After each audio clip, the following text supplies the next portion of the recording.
जय श्री हरि विष्णु। आपका अपने YouTube चैनल जय सनातनी में आप सबका एक बार फिर से स्वागत है। आज हम जुड़ते हैं कार्तिक मास में पड़ने वाली कृष्ण पक्ष की रमा एकादशी से। रमा एकादशी के बारे में जानते हैं। कार्तिक मास की रमा एकादशी कब है, इस पर बनने वाले दुर्लभ संयोग में व्रत का क्या है फल।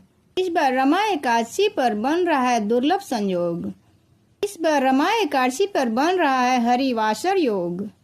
हरिवासर योग क्या है, इस बारे में हम जानेंगे तथा रमा एकादशी की कथा जानेंगे। रमा एकादशी का महत्व क्या है, हरिवासर योग में करने से रमा एकादशी का कितना फल है, रमा एकादशी कब रखा जाएगा, क्यों लगा है इस बार रमा एकादशी पर हरिवासर योग। रमा एकादशी का महत्व क्या है, रमा एकादशी की पूजा विधि क्या है, रमा एकादशी भगवान विष्णु को इतना प्रिय क्यों है। तो आइए हम इस अंक में ये सब कुछ जानते हैं। इससे पहले आप मेरे चैनल को सब्सक्राइब नहीं किया है तो प्लीज सब्सक्राइब कर लीजिए तथा लाइक और कमेंट भी कर दीजिए। आइए हम जानते हैं हरिवासर योग क्या है। 2024 कार्तिक कृष्ण पक्ष पर हरिवासर योग लग रहा है। इस बार रमा एकादशी पर हरिवासर योग लग रहा है। शास्त्रों के अनुसार हरिवासर में व्रत करने से व्यक्ति को वैकुंठ स्थान मिलता है। एकादशी तिथि का आरंभ 27 तारीख में सुबह 5:24 पर आरंभ हो रही है और 28 तारीख को सुबह 7:51 पर एकादशी तिथि का समापन होगा। इस बार एकादशी पर हरिवास का योग बन रहा है। उदया काल में एकादशी तिथि 27 तारीख को होने के कारण रमा एकादशी का व्रत इस दिन किया जाएगा और इसका पारण अगले दिन 28 अक्टूबर को सुबह 8 बजे के बाद किया जाएगा। यानी रमा एकादशी 27 तारीख रविवार को किया जाएगा। कार्तिक मास की पहली एकादशी को रमा एकादशी के नाम से जाना जाता है। कार्तिक मास का हिंदू धर्म में विशेष महत्व बताया गया है। ऐसे में कार्तिक मास में आने वाली एकादशी का महत्व भी कई गुना बढ़ जाता है। रमा एकादशी का व्रत करने से व्यक्ति के जीवन में सुख समृद्धि आती है। इस बार रमा एकादशी पर बहुत ही शुभ संयोग बन रहे हैं, इसलिए इस व्रत को करने से व्यक्ति को दुगुना अधिक व्रत का फल मिलेगा। तो आइए जानते हैं रमा एकादशी व्रत का महत्व। रमा एकादशी का व्रत करने वाले व्यक्ति को व्रत का अनंत गुना फल मिलेगा। तो आइए जानते हैं क्यों लग रहा है रमा एकादशी पर हरिवासर योग। धार्मिक मान्यता के अनुसार जब एकादशी तिथि 2 दिन उदया तिथि में होती है तो हरिवासर योग बनता है। इस बार ऐसा ही संयोग बन रहा है। 27 तारीख में उदया तिथि के साथ एकादशी आरंभ होगी और अगले दिन 28 तारीख में भी उदया काल में एकादशी तिथि रहेगी। जो लोग हरिवासर योग के हिसाब से व्रत रखेंगे उन्हें रमा एकादशी का व्रत का अनंत गुना फल मिलेगा। जो लोग हरिवासर का व्रत कर रहे हैं वह 27 और 28 दिन दोनों दिन एकादशी का व्रत रखेंगे और 29 तारीख को सुबह 10:29 पर व्रत का पारण करेंगे। ऐसी मान्यता है कि जो व्यक्ति हरिवासर में एकादशी का व्रत रखता है उसे वैकुंठ में स्थान मिलता है। रमा एकादशी की पूजा विधि जान लेते हैं। सुबह जल्दी उठकर स्नान कर मंदिर की साफ सफाई करें। भगवान श्री हरि विष्णु का जलाभिषेक करना चाहिए। इसके बाद पंचामृत से उन्हें स्नान कराना चाहिए। पीले रंग के वस्त्रों और फूल भगवान विष्णु को अर्पित करना चाहिए। इसके बाद घी का दीपक जलाकर व्रत का संकल्प लेना चाहिए और रमा एकादशी का व्रत का पाठ करना चाहिए। पूरी श्रद्धा के साथ भगवान विष्णु के मंत्रों का जाप करना चाहिए। अंत में भगवान विष्णु की आरती और प्रसाद को सभी में बांटना चाहिए। अब रमा एकादशी का महत्व जान लेते हैं। कार्तिक कृष्ण की एकादशी का नाम रमा है। ब्रह्मवैवर्त पुराण के अनुसार रमा एकादशी का व्रत करने से सब पापों का क्षय होता है। इसकी कथा का सार यह है कि प्राचीन काल में मुकुंद नाम का राजा बड़ा धर्मात्मा था। तो अब कार्तिक कृष्ण एकादशी रमा एकादशी की कथा सुनते हैं। कृष्ण भगवान से धर्मराज युधिष्ठिर कहने लगे, हे भगवान, कार्तिक कृष्ण एकादशी का क्या नाम है, इसकी विधि क्या है, इसके करने से क्या फल मिलता है, सो आप विस्तार पूर्वक बताइए।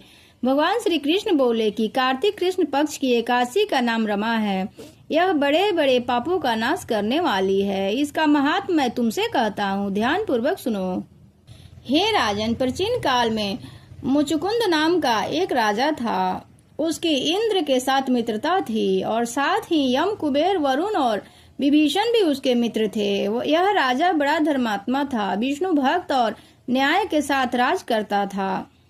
उस राजा की एक कन्या थी जिसका नाम चंद्रभागा था। उस कन्या का विवाह चंद्रसेन के पुत्र शोभन के साथ हुआ। एक समय वह शोभन ससुराल आया। उन्हीं दिनों जल्दी ही पुण्यदायिनी एकादशी रमा भी आने वाली थी। जब व्रत का दिन समीप आ गया तो चंद्रभागा ने मन में अत्यंत सोच उत्पन्न हुआ कि मेरे पति अत्यंत दुर्बल हैं और मेरे पिता की आज्ञा अति कठोर है। 10वीं को राजा ने ढोल बजवाकर सारे राज में यह घोषणा करवा दी कि एकादशी को भोजन नहीं करना चाहिए। ढोल की घोषणा सुनते ही शोभन को अत्यंत चिंता हुई और अपनी पत्नी से कहा, हे प्रिय, अब क्या करना चाहिए? मैं किसी भी प्रकार से भूख सहन नहीं कर सकता। ऐसा उपाय बताओ कि जिससे मेरे प्राण बच सके, अन्यथा मेरे प्राण अवश्य चले जाएंगे। चंद्रभागा कहने लगी कि हे स्वामी, मेरे पिता के राज में एकादशी के दिन कोई भी भोजन नहीं करता। हाथी, घोड़ा, ऊंट, बिल्ली, गौ आदि भी अन्न, जल आदि ग्रहण नहीं करते। फिर मनुष्य का तो कहना ही क्या है। यदि आप भोजन करना चाहते हो तो दूसरे किसी स्थान पर चले जाइए, क्योंकि यदि आप यहाँ रहना चाहते हैं तो आपको अवश्य व्रत करना पड़ेगा। ऐसा सुनकर शोभन कहने लगा कि हे प्रिय, मैं अवश्य व्रत करूंगा। जो भाग में होगा वह देखा जाएगा। इस प्रकार विचार के से शोभन ने व्रत रख लिया और वह भूख व प्यास से अत्यंत पीड़ित होने लगा। जब सूर्य नारायण अस्त हो गए और रात्रि को जागरण का समय आया, जो वैष्णवों के अत्यंत हर्ष देने वाला था, परंतु शोभन के लिए अत्यंत दुखदायी हुआ। अतः प्रातः काल होते ही शोभन के प्राण निकल गए।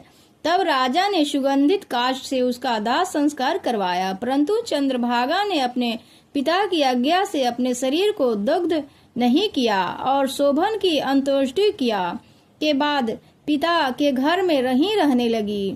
रामा एकादशी के प्रभाव से शोभन को मंदारचल पर्वत पर धन्य धान से युक्त तथा शत्रुओं से रहित एक सुंदर देवपुर प्राप्त हुआ।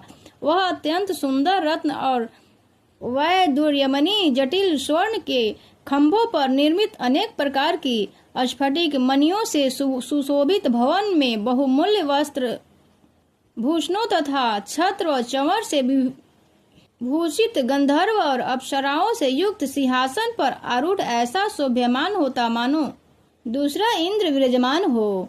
एक समय मुचुकुंद नगर में रहने वाले एक सोम शर्मा नामक ब्राह्मण तीर्थ यात्रा करता हुआ घूमता घूमता इधर जा निकला और उसने शोभन को पहचान कर कि यह तो राजा का जमाई शोभन है, उसके निकट गया। शोभन भी उसे पहचान कर अपने आसन से उठकर उसके पास आया और प्रणाम आदि करके कुशल प्रश्न पूछा।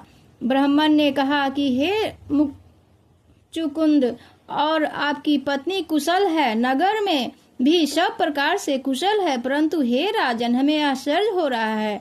आप अपना वृतांत कहिए कि ऐसा सुंदर नगर जो न कभी देखा न सुना कैसे आपको प्राप्त हुआ। तब शोभन बोला, कार्तिक कृष्ण की रमा एकादशी का व्रत करने से मुझे यह नगर प्राप्त हुआ, परंतु यह अस्थिर है और यह स्थिर हो जाए ऐसा उपाय कीजिए। ब्राह्मण कहने लगी कि हे राजन, यह स्थिर क्यों नहीं है और कैसे स्थिर हो सकता है? आप बताइए, फिर मैं अवश्य यह उपाय करूंगा। मेरी इस बात को आप मिथ्या न समझिए। शोभन ने कहा कि मैं इस व्रत को श्रद्धा रहित होकर किया है, अतः यह सब कुछ अस्थिर है। यदि आप मुचुकुंद की कन्या चंद्रभागा को यह सब वृतांत कहें तो वह स्थिर हो सकती है। ऐसा सुनकर उस श्रेष्ठ ब्राह्मण ने अपने नगर लौटकर चंद्रभागा से सब वृतांत कह सुनाया। ब्राह्मण के वचन सुनकर चंद्रभागा बड़ी प्रसन्नता से ब्राह्मण से कहने लगी कि हे ब्राह्मण, मैं सब बातें अपने प्रयत्न देखी है या स्वप्न की बातें कह रहे हैं। ब्राह्मण कहने लगा कि हे पुत्री, मैं महावन में तुम्हारा पति को प्रत्यक्ष देखा है, साथ ही किसी से विजय न हो ऐसा देवताओं के नगर के समान उनका नगर भी देखा है। उन्होंने यह सब कहा है कि स्थिर नहीं है, जिस प्रकार वह स्थिर रह सके सो उपाय करिए। चंद्रभागा कहने लगी, हे विप्र, तुम मुझे यहाँ ले चलो, मुझे पति देव के दर्शन की तीव्र लालसा है। मैं अपने किए हुए पुण्य से उस नगर को स्थिर बना दूंगी। आप ऐसा कार्य कीजिए जिससे उसका हमारा संयोग हो, क्योंकि वियोगी को मिला देना महापुण्य है। सोम शर्मा यह बात सुनकर चंद्रभागा को लेकर मंदारचल पर्वत के समीप वामदेव ऋषि के आश्रम पर गए। वामदेव जी की सारी बातें सुनाई। वामदेव जी ने सारी बातें सुनकर वेद मंत्रों के उच्चारण से चंद्रभागा का अभिषेक कर दिया। तब ऋषि के मंत्रों के प्रभाव से एकादशी के व्रत से चंद्रभागा का शरीर दिव्य हो गया और यह दिव्य गति को प्राप्त हुई। इसके बाद बड़ी प्रसन्नता के साथ अपने पति के निकट गई। अपनी प्रिय पत्नी को आते देख शोभन अति प्रसन्न हुआ और उसे बुलाकर अपनी बाईं तरफ बिठा लिया। चंद्रभागा कहने लगी, हे प्राणनाथ, आप मेरे पुण्य को ग्रहण कीजिए। अपने पिता के घर अब मैं 8 वर्ष की थी, तब से विधि पूर्वक एकादशी के व्रत को श्रद्धा पूर्वक करती आ रही हूँ। इस पुण्य के प्रताप से आपका यह नगर स्थिर हो जाएगा, तब समस्त कर्मों से युक्त होकर प्रलय के अंत तक रहेगा। इस प्रकार चंद्रभागा ने दिव्य आभूषणों और वस्त्रों से सुसज्जित होकर अपने पति के साथ आनंद पूर्वक रहने लगी। श्री कृष्ण भगवान ने कहा, हे राजन, यह मैंने रमा एकादशी का महात्म्य कहा है। जो मनुष्य इस व्रत को करते हैं उनके ब्रह्मा आदि समस्त पाप नष्ट कर देते हैं। कृष्ण पक्ष और शुक्ल पक्ष दोनों की एकादशियां समान हैं, इनमें कोई भेद नहीं है, दोनों समान फल देती है। जो मनुष्य इस महात्म्य को पढ़ने अथवा सुनाते हैं वे समस्त पापों से छूटकर विष्णु लोक को प्राप्त होते हैं। सब बोलो विष्णु भगवान की जय। इस तरह से रमा एकादशी की संपूर्ण विधि व कथा समाप्त हुई, संपूर्ण हुआ। कथा अच्छी लगे तो मेरे वीडियो को, मेरे चैनल को सब्सक्राइब अवश्य कीजिए, साथ में लाइक और कमेंट भी करें तथा शेयर भी करें। भगवान विष्णु की कृपा सब पे बनी रहे। ओम नमो नारायणाय। जय श्री हरि विष्णु।